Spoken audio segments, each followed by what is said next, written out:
Hello, frugal friends. Welcome back to the channel. Let's finish up reading Ruth today. So let's summarize. So Ruth asked Naomi, told Naomi that she wanted to go and glean in the fields and get the leftovers that were left there. And she went out to a field, and unbeknownst to her, she went to the field of Boaz, who is a kinsman of Naomi's husband. And so he came and he saw her there. He asked who she was. He found favor on her right away, instantly. And he asked her to dine with them, and she did. And he told the workers to leave extra for her and make sure she got what she needed, water, and not to harm her. And so that's what he did. And she went home to Naomi, and Naomi asked her, said, well, where did you glean at today, my daughter? And she told her, she said, well, in the field of Boaz. And she said to her, she said, well, that is our kinsman redeemer. So Naomi gave her instructions. She sent her to a gathering that they were having, and she told her to put on her perfume and her best dress and follow these instructions. And so this is what happened. When Boaz has finished eating and drinking and was in good spirits, he went over and lay down at the far end of the grain pile. Ruth approached quietly, uncovered his feet, and lay down. In the middle of the night, something startled him, and he turned and discovered a woman laying at his feet. Who are you? He asked. I am your servant, Ruth, she said. Spread the corner of your garment over me, since you are a kinsman redeemer. The Lord bless you, my daughter, he replied. This kindness is greater than that which you showed earlier. You have not run after the younger men, whether rich or poor.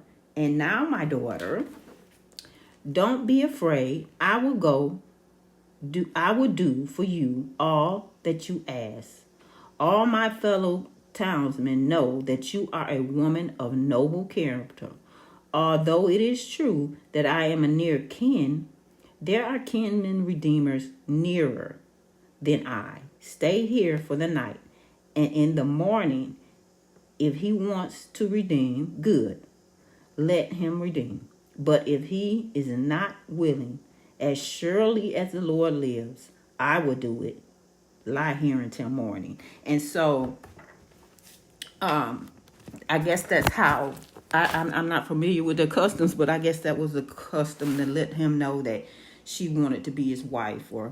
And he was an older man, but he was an honorable man. And so he went to the kinsman redeemer in the city of the town, and he followed all the rules and made everything legal, let's just say. And so then let's pick it up at 4 and 13. So Boaz took Ruth, and she became his wife. Then he went to her, and the Lord enabled her to conceive, and she gave birth to a son.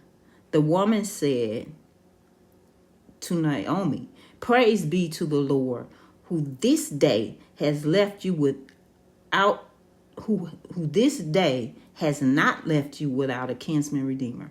May he become famous throughout Israel. He will renew your life and sustain you in your old age. For your daughter-in-law, who loves you and who is better than 7 sons, and 7 is a really good number in the Bible, has given him birth.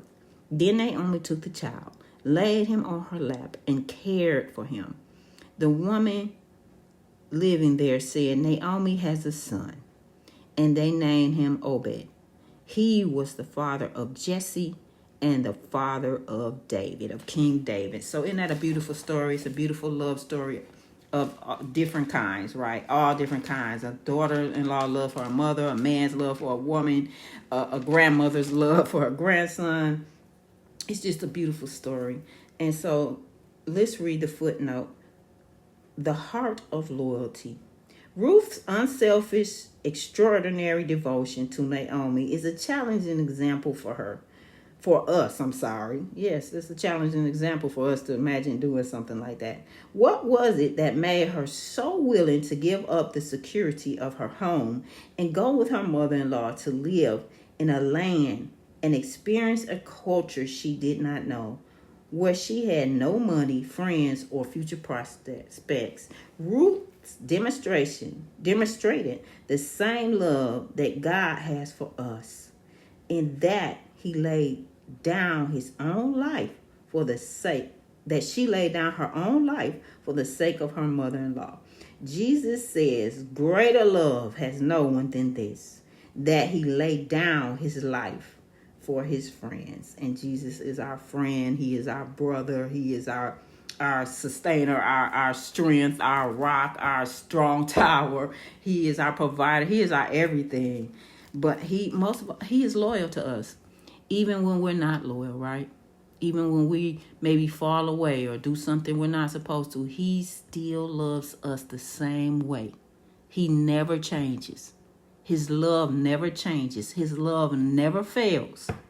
And his loyalty is greater than anything we could imagine. And his love is so awesome for us. Yes, he truly loves us. So thank you guys for joining me today. And as always, be blessed.